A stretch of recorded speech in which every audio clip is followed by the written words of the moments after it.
Hello friends, आप सभी का फिर से स्वागत करते हैं हमारे चैनल ज्योति फन व्लॉग पर। तो आप सभी देख रहे हैं जुनून या पागलपन भाग 14।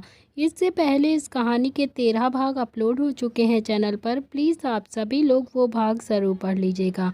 तो आप सब ने अब तक पढ़ा था, रणवीर अवनी को रूही के घर से किडनैप करके ले आता है और गुस्से से उसे केस करने लगता है।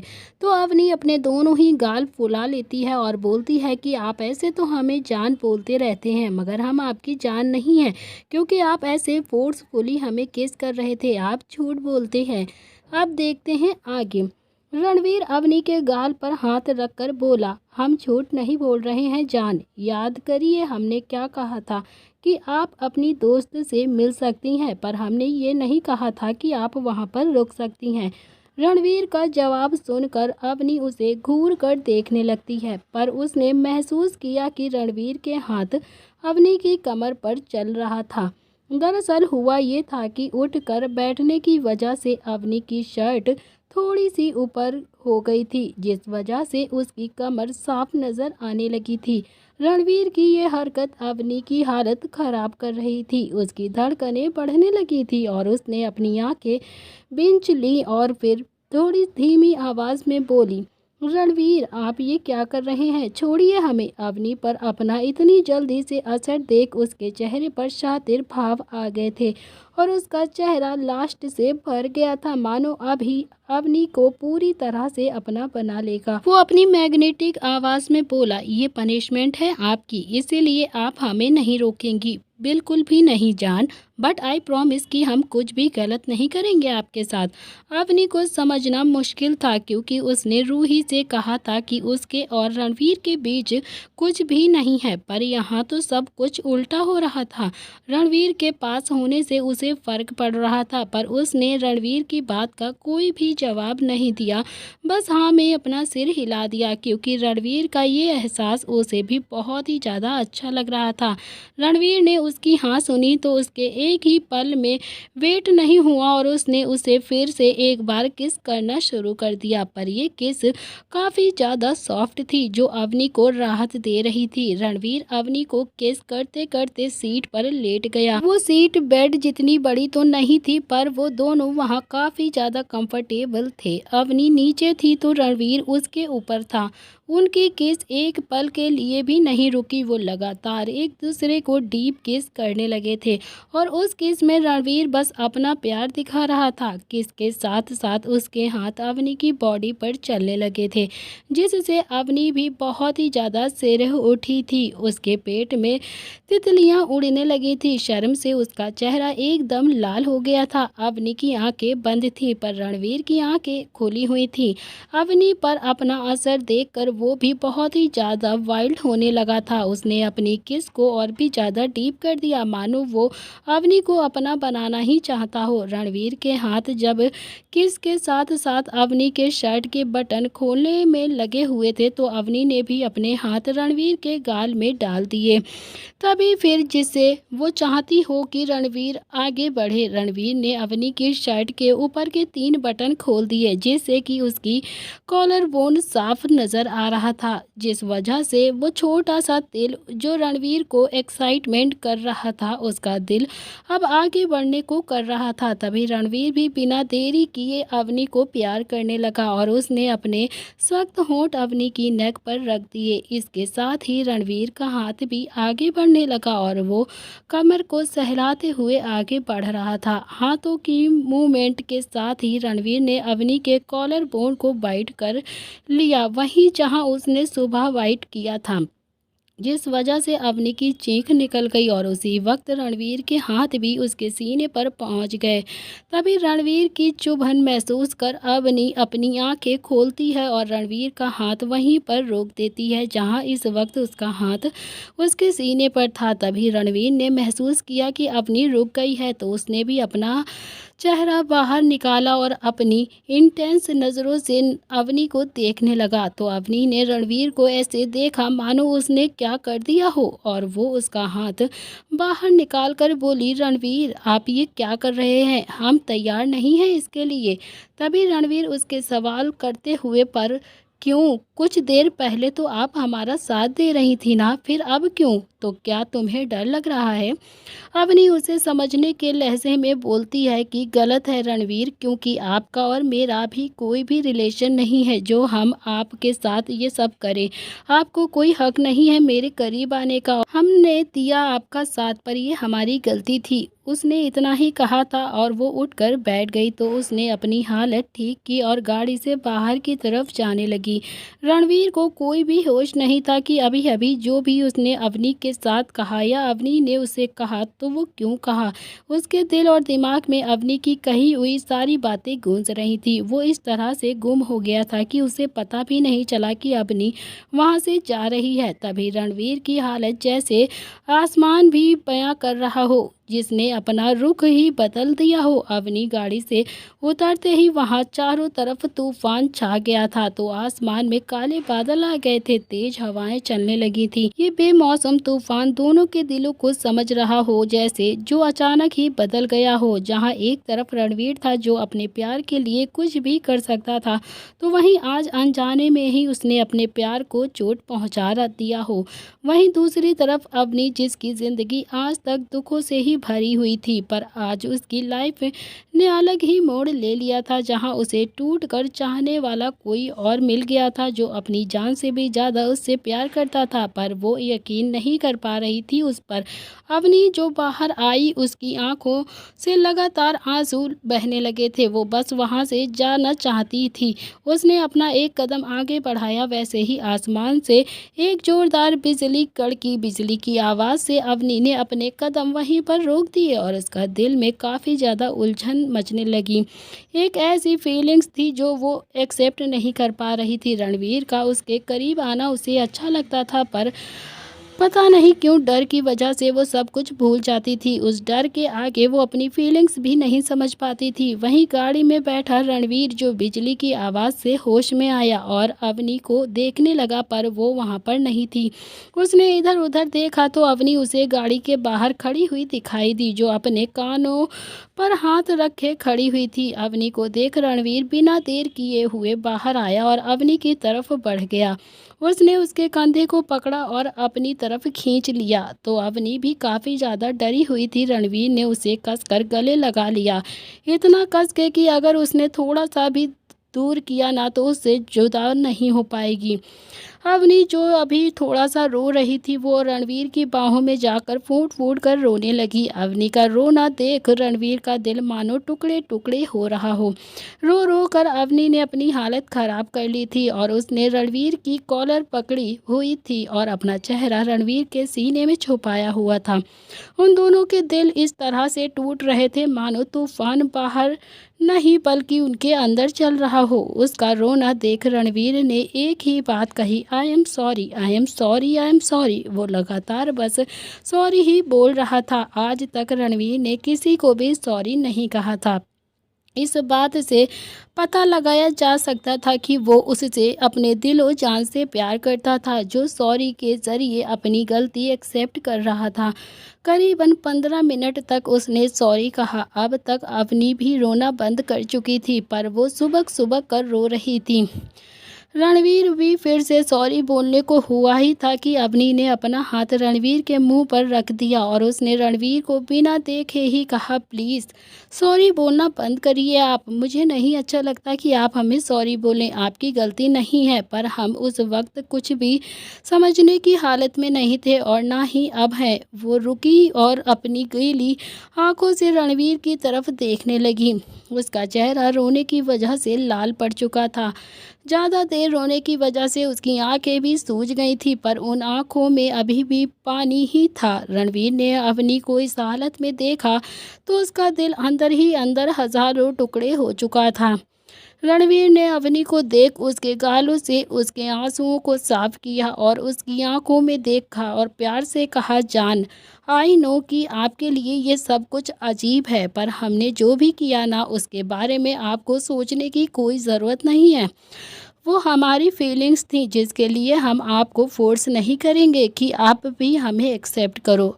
हम मानते हैं कि हमारी गलती थी, पर हम खुद को नहीं रोक पाए। पर आपको हम कभी भी मजबूर नहीं कर सकते कि आप भी हमें उतना ही चाहो जितना हम आपको चाहते हैं। रणबीर की इमोशनल बातें सुनकर अवनी का दिल भर आया और उसके आंखों से फिर से आंसू गिरने लगे। उसने रणबीर को हक किया। अवनी देख सकती थी कि रणबीर कितना हर्ट हुआ है, पर वो भी गलत नहीं थी, बस अपने आप को समझने की कोशिश कर रही थी। ये जो भी हो रहा था वो सब कुछ सच था, क्योंकि अगर अब उससे कोई दूर हुआ ना तो वो भी नहीं जी पाएगी। रणबीर ने अवनी को दूर किया और उसके माथे पर प्यार भरी किस करके कहा कि जान, बस रात बहुत हो चुकी है और तूफान भी चल रहा है, लगता है बारिश होगी। आप अंदर जाइए और सो जाइए, और हाँ, आप जब तक चाहे अपनी दोस्त के घर भी रह सकती हैं, हम आपको रोकेंगे नहीं। बस आप जब वापस आएंगी तो हमें बता देना, हम आपको वापस लेने चले आएंगे। लेकिन आप एक प्रॉमिस करो कि आप ज़्यादा देर नहीं रोकेंगी और ना ही ज़्यादा सोचेंगी। अवनी ने भी कुछ नहीं कहा और वो इस वक्त कुछ नहीं बोलना चाहती थी। अगर वो बोलती तो शायद बाद में बहुत ही ज़्यादा बात बढ़ सकती थी। वो वहाँ से जाने लगी और जैसे ही वो पलटी तो रणवीर ने उसको कसकर हक किया और अपनी डीप वॉइस में कहा, आई लव यू जान, नहीं खोना है मुझे आपको, इसीलिए हम ऐसा कर देते हैं। अगर खो दिया ना तो शायद हम मर जाएंगे। रणवीर की मरने वाली बात सुनकर अवनी को किसी तीर की तरह चुभ गई थी। उसने आंखों से एक कतरा आंसू गिरा कर कहा। उसकी धड़कनें जैसे मानो थम सी गई हों और उसने कसकर अपनी आंखें बंद करी। उसने रणवीर को हग नहीं किया हुआ था, जिस वजह से उसके दोनों ही हाथ खुले हुए थे और उसने कसकर अपने हाथों की मुट्ठियां बांध दी। रणवीर जानता था कि अवनी कुछ भी नहीं बोलेगी और ना ही वो अभी कुछ भी सुनना चाहती थी। तभी उसने अवनी को छोड़ा और अपनी गर्दन दूसरी तरफ करके बोला, जाओ जान, अब आप जाकर सो जाओ। रणवीर का हग और उसकी बातें अवनी पर मरहम का काम कर रही थी, पर वो बिना कुछ बोले वहां से जाने लगी। रणवीर पलटकर उसे तब तक देखता रहा जब तक वो उसकी आंखों से ओझल नहीं हो गई। तभी अवनी बेजान सी होकर कमरे की तरफ जा रही थी और वो कुछ भी नहीं बोल रही थी और ना ही उसके चेहरे पर अब कोई भी इमोशंस थे। वो बस रोबोट की तरह जा रही थी, जैसे वो कुछ बहुत ही ज़्यादा डीप सोच रही हो जिसमें कोई इमोशन नहीं होते हैं। अपनी कमरे में पहुंची, उसने सामने देखा कि रूही सो रही थी। वो काफ़ी गहरी नींद में थी और उसने उसे देखा और बेड की दूसरी साइड पर आकर लेट गई। अवनी ने अपनी आंखें बंद की, पर उसकी आंखों में नींद ही नहीं थी। उसका दिल रोना चाहता था पर वो रो नहीं पा रही थी। सारी बातें याद करके उसे बहुत ही ज़्यादा रिग्रेट हो रहा था और उसे ऐसा लग रहा था कि शायद उसने रणवीर के साथ गलत किया है। तो दूसरी तरफ रणवीर अभी भी वहाँ पर खड़ा था जहाँ पर वो पहले खड़ा था और उसने आसमान की तरफ देखा, जो आसमान में बिजलियाँ की आवाज़ तेज़ हो रही थी और हल्की सी बरसात भी होने लगी थी, जो रणवीर के शरीर को धीरे धीरे भिगा रही थी। तभी बरसात का पानी जो काफ़ी ज़्यादा ठंडा था, पर रणवीर के सीने में जो आग जल रही थी वो बारिश में और भी ज़्यादा भड़क गई थी। रणवीर एकदम से टूट गया था और वहीं ज़मीन पर घुटनों के बल बैठ गया। और बेमौसम बरसात और रणवीर की हालत आज दोनों ही अपने अपने में मुकाम कर रही थीं। तभी रणवीर की हाथों की मुट्ठियां बन गई थी और वो आसमान में देखकर बिना पलके झपकाए बोला, रणवीर राय, वो तेरी वजह से रोई है, तू उसे डिजर्व नहीं करता है। अगर वो तेरे साथ रही तो तू पता नहीं क्या करेगा खुद के साथ। तूने उसे लड़की को दुख पहुंचाया है जिससे तू सबसे ज़्यादा प्यार करता है। उसने कहा कि तेरा कोई हक नहीं है उस पर, फिर भी तू हमेशा वही करता है जो उसे अच्छा नहीं लगता है। ऐसा कैसे कर सकता है तू? रणवीर के इतना बोलते ही बारिश तेज हो गई तो रणवीर अपनी जगह से खड़ा हुआ और वहां से जाने लगा और वो पूरा गीला हो चुका था। पर रणवीर का इस पर कोई भी असर नहीं हो रहा था। वो बस ड्राइविंग सीट पर आकर बैठा और जाने लगा। उसके वहां से जाते ही 10-12 गाड़ियां जो रणवीर के साथ थीं वो भी वहां से रणवीर की गाड़ी के पीछे पीछे जाने लगी। तभी रणवीर इस वक्त काफ़ी तेज ड्राइव कर रहा था। उसने देखा कि उसकी गाड़ियां उसके पीछे हैं तो उसने अपना मोबाइल निकाला और एक मैसेज टाइप किया और भेज दिया। मैसेज के कुछ देर बाद ही सारी गाड़ियां गायब हो गईं जो रणवीर के पीछे आ रही थीं। सुनसान रास्ता जहां पर घना अंधेरा था। बारिश भी पहले से काफ़ी तेज हो चुकी थी, पर इसी बारिश में रणवीर लगातार गाड़ी चलाए जा रहा था। उसे बस एक ही चीज़ याद आ रही थी, अवनी का रोना, वो भी उसकी वजह से। रणवीर के दिल और दिमाग में एक ही बात गूंज रही थी जो अवनी ने उससे कही थी, आपको कोई भी हक नहीं बनता है मेरे करीब आने का, हमें प्यार करने का, और हाँ हमने दिया आपका साथ मगर वो मेरी गलती थी। जिसे सोचकर रणवीर को खुद पर अब बहुत ही ज़्यादा गुस्सा आ रहा था। उसे ऐसा लग रहा था कि जैसे उसने बहुत बड़ा गुनाह कर दिया हो। तो रूही का कमरा यहाँ पर अवनी को भी नींद नहीं आ रही थी, उसे भी रणवीर की सॉरी बोलने वाली बात याद आ रही थी। वही सोच सोच कर उसकी आंखों से आंसू गिर रहे थे। वो दिल खोल कर सोचना चाहती थी पर वहाँ रूही थी जो सुकून से सो रही थी। उसकी तरफ देख कर उसके बारे में सोचा और वो चुप हो जाती है और सोने की कोशिश करने लगी। उसने आंखें बंद कर दी थी और वो सोने की कोशिश करने लगी थी पर थोड़ी ही देर बीती हुई बातें उसे फिर से याद आ रही थी, जिस वजह से नींद तो उसकी उड़ हो गई थी। तभी काफ़ी देर तक सोचते सोचते पता नहीं रात के किस पहर में उसकी आंखें लगीं और वो सो गई। तभी सुबह का वक्त था। रणवीर जो चलता ही जा रहा था अपनी गाड़ी की तेज रफ्तार से, अचानक उसकी गाड़ी के सामने लाइट आ गई और इसी के साथ रणवीर की गाड़ी एक ट्रक के सामने आ गई और एक बहुत ही बड़ा सा बॉम्ब ब्लास्ट हो गया। ना ही एक जोरदार चीख और अवनी बेड से उठकर बैठ गई। तभी उसकी चीख से रूही जो बगल में सो रही थी वो भी अचानक से उठकर बैठ गई और उसने देखा कि अवनी जो काफ़ी ज़्यादा घबराई हुई है और उसकी आंखों से आंसू गिर रहे थे और डर से उसका चेहरा पूरा पसीने से लाल हो चुका था। वो काफ़ी तेज तेज सांसें ले रही थी। तभी रूही ने अपनी को देखा और परेशान होकर पूछा, अभी क्या हुआ है तुझे, तू ऐसे क्यों चीखी? क्या तुमने कोई बुरा सपना देखा है क्या? बता मुझे अभी क्या हुआ है? तभी रूही की बात सुनकर अवनी अपने दिल पर हाथ रखकर उससे अटकती हुई आवाज़ में बोली, रूही वो रणवीर। रूही अवनी को इतना घबराया हुआ देखकर बोली, वो रणवीर क्या? अभी बता क्या देखा तूने जो इतना ज़्यादा घबरा गई है?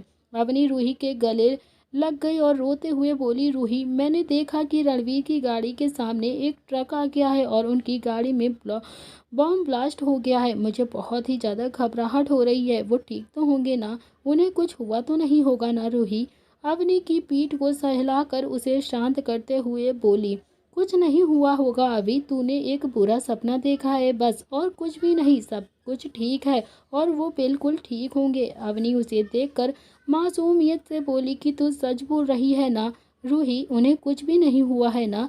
अवनी की बात पर रूही उसको गले लगाकर उसके गालों को पकड़कर प्यार से बोली, अरे हाँ बाबा, कुछ भी नहीं हुआ है उन्हें, वो ठीक है। वैसे भी उन्हें कुछ कैसे हो सकता है, उनके आगे पीछे इतने बॉडीगार्ड्स जो होते हैं जो हर वक्त उन्हें प्रोटेक्ट करते हैं। रूही के समझाने के बाद अवनी ने ज़्यादा रिएक्ट नहीं किया पर उसे रणवीर की फिक्र हो रही थी। वो बार बार रणवीर को ही याद कर रही थी और उसके ठीक होने की बहुत ही ज़्यादा दिल से तसल्लियाँ दे रही थी। अवनी ने अपने आप को समझाने की बहुत कोशिश की पर उसे अभी भी लग रहा था कि कुछ तो हुआ है रणवीर के साथ, पर वो रूही को परेशान नहीं करना चाहती थी, इसीलिए उठने लगी। लेकिन जैसे ही वो उठने को हुई तो रूही उसे रोकते हुए बोली, एक मिनट अवनी।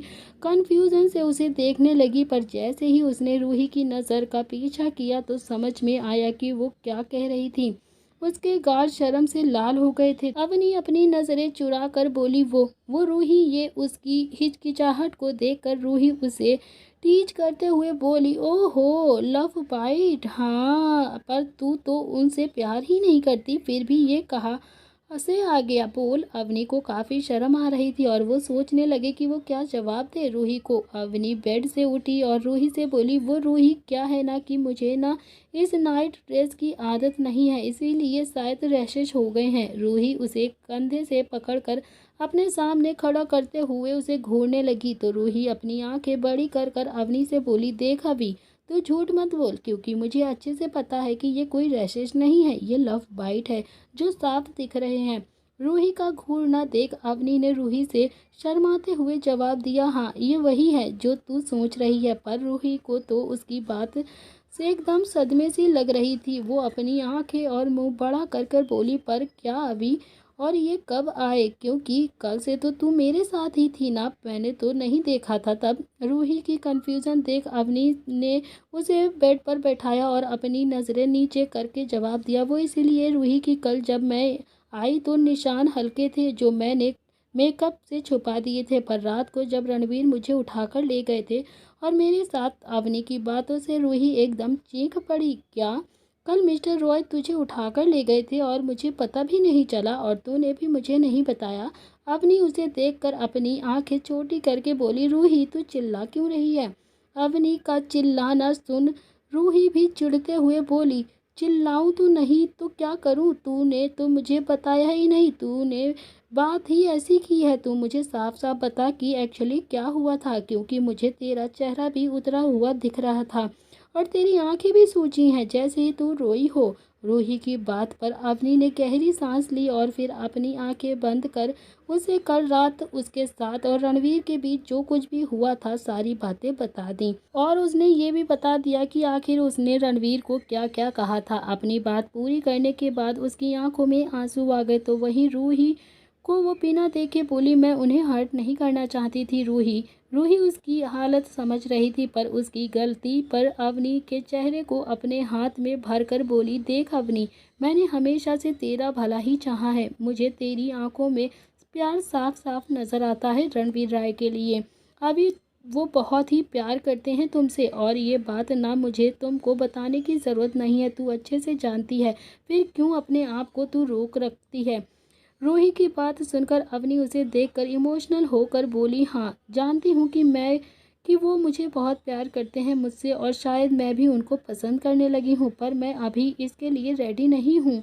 शायद इसी वजह से मैंने उन्हें इतनी सारी बातें सुनाई हैं। रूही अपनी एक आईब्रो उचका कर बोली, अच्छी बात है, कम से कम तुझे पता तो चला कि तू उनसे प्यार करती है। अब ये रोना धोना बंद कर, और कहते हैं दर्द बांटने से कम होता है, जो आपके दुख को बांटने में मदद करता है। और यहाँ आप अवनी के साथ भी यही सब कुछ हो रहा था। उसको रूही की बातें बहुत ही आराम दिला रही थी और वो दोनों गले लगी, और रूही ने अवनी को समझाते हुए उसे उठाकर उसे रेडी होने के लिए बोल दिया। तभी इधर दूसरी तरफ एक बिल्डिंग के टॉप फ्लोर पर एक आदमी बड़े ही आराम से चेयर पर बैठा हुआ था, और वो अपने सामने खड़े आदमियों से बोला, क्या तुमने ठीक से चेक किया कि वो वहीं पर है जो उस गाड़ी में था? अगर ऐसा नहीं हुआ ना तो तुम सब याद रखना, तुम सब अपनी जान से जाओगे। उन आदमियों से एक आदमी बोला, यस बॉस, हमने अच्छे से चेक किया था कि वो उसी गाड़ी में ही थी। काफ़ी दिनों बाद मौका मिला था तो कैसे छोड़ देते, इस बार तो अकेला था। उनका बॉस जोर जोर से हंसने लगा और उसने उन आदमियों को बाहर जाने का इशारा किया और खुद से बोला, रणवीर राय, आखिरकार हटा ही दिया मैंने तुम्हें अपने रास्ते से, और कभी भी तू अब मेरे रास्ते में नहीं आ सकता। गुड बाय रणवीर राय। तुम्हें क्या लगा था कि तू मुझे बर्बाद कर देगा, मगर तू गलत था। मैं ऐसे ही चुपचाप सब कुछ बर्दाश्त करता रहूँगा। ये सबसे बड़ी गलत फहमी थी तेरी। अब तू जिंदगी से ही हार गया।